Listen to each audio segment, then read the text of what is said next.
Konkan vision न्यूजमध्ये आपलं सहर्ष स्वागत। आज आपण माणगाव येथे टेंबेस्वामी महाराजांच्या दत्त मंदिरामध्ये आहे। दत्त मंदिरामध्ये टेंबेस्वामी महाराजांनी हे स्थापन केलेलं दत्त मंदिर आहे। आज दत्त जयंती निमित्त इथे बरेचसे भाविक येतात, महाराष्ट्राच्या कानाकोपऱ्यातून इथून भाविक येत असतात। आज दत्त जयंती निमित्त आज टेंबेस्वामी महाराजांची भेट घेत असतात। आपण पाहताय की ही किती केवढी गर्दी आहे। आता भाविक बघताय केवढं मोठं आहे। आम्ही तुम्हाला डायरेक्ट दर्शन देण्याचा प्रयत्न करतोय।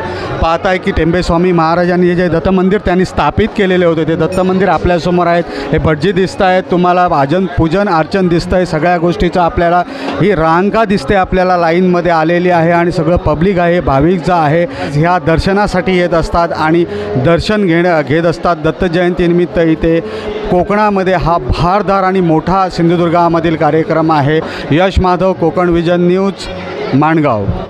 आम्ही आता टेंबेस्वामी महाराजांच्या साक्षात दत्त मंदिरामध्ये आहोत। दत्त मंदिर आपण पाहताय समोर आपल्याला दिसत आहे। आपण तुम्हाला डायरेक्ट दर्शन देण्याचा प्रयत्न करत आहोत। इथले जे गुरुजी आहेत त्यांच्यासोबत आपण काही गोष्टी बोलणार आहोत, त्यांना विचारणार आहोत कशा पद्धतीने हे दत्त मंदिर स्थापन झालं होतं आणि कशा पद्धतीने आज त्याची प्रचिती येत आहे। नमस्कार गुरुजी, प्रथम आपलं नाव सांगा आणि हे जे स्थापन कधी झालं आणि ह्याची प्रचिती कशी आहे त्याबद्दल थोडंसं सांगा।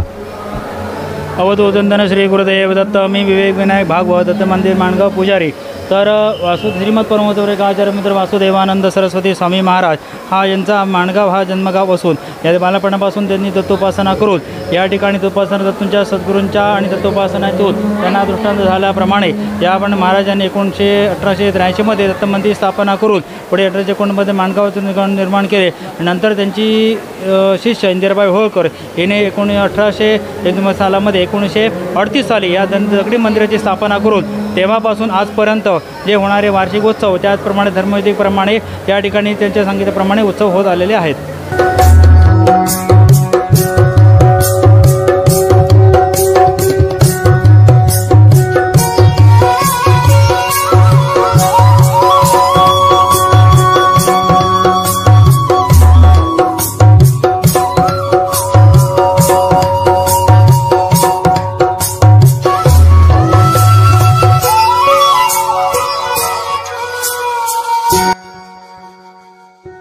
जितेन्द्रिय गणाग्रणी निरभिरतः परे ब्रह्मणि कलौ श्रुतिपथावने त्रितनयोगतीर्ण स्वयं करात्त सुखमण्डलूकुमतखण्डने दण्डवत् पदप्रणतवत्सलो जयति वासुदेवो इति। अवधूतचिन्तन श्री गुरुदेव दत्त। दिगंबरा दिगंबरा श्रीपादवल्लभ दिगंबरा हा स्वयंसिद्ध मंत्र देणाऱ्या आपल्या टेंबेस्वामी महाराजांचं हे जन्मगाव।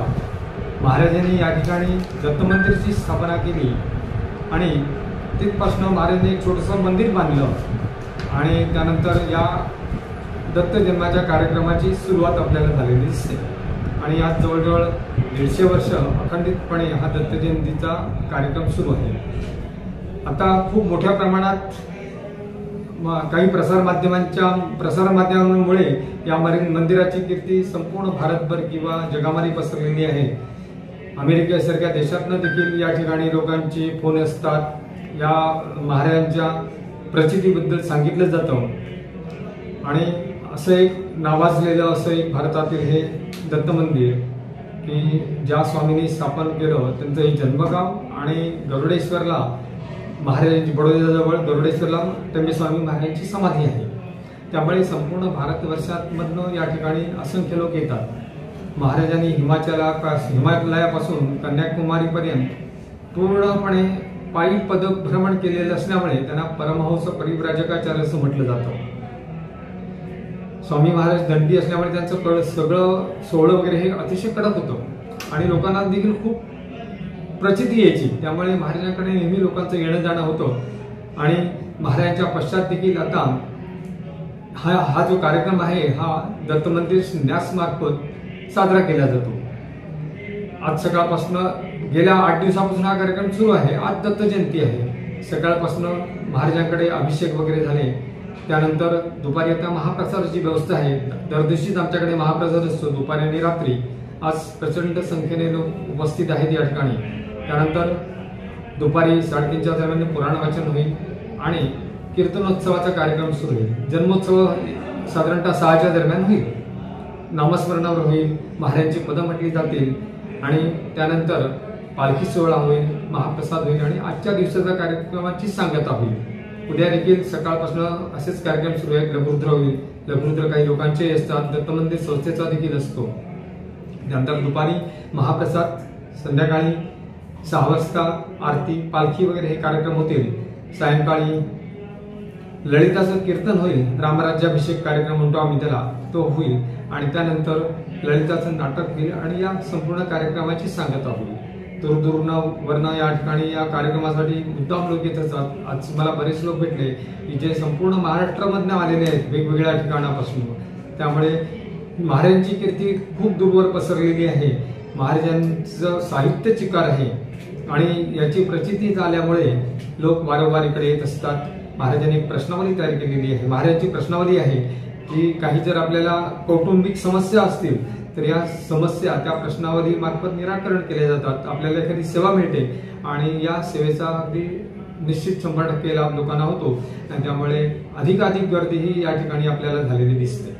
कोकण व्हिजन न्यूज या चॅनेलने या ठिकाणी आपली ही भेट घेतलेली आहे, दत्त मंदिरच्या परिसराची सगळी पाहणी केलेली आहे, आमच्याकडनं ही एक देखील बाईट घेतलेली आहे। तसंच या संपूर्ण भागाची पाहणी करून हे भक्तगणांच्या देखील प्रतिक्रिया जाणून घेणार आहे। तर या माध्यमातून या मंदिराचा सर्व कसा प्रसार व्हावा या दृष्टिकोनातून त्यांचं हे बहुमोल असं कार्य आहे, त्यामुळे त्यांचे आम्ही मनपूर्वक आभार मानतोय।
भक्तांसाठी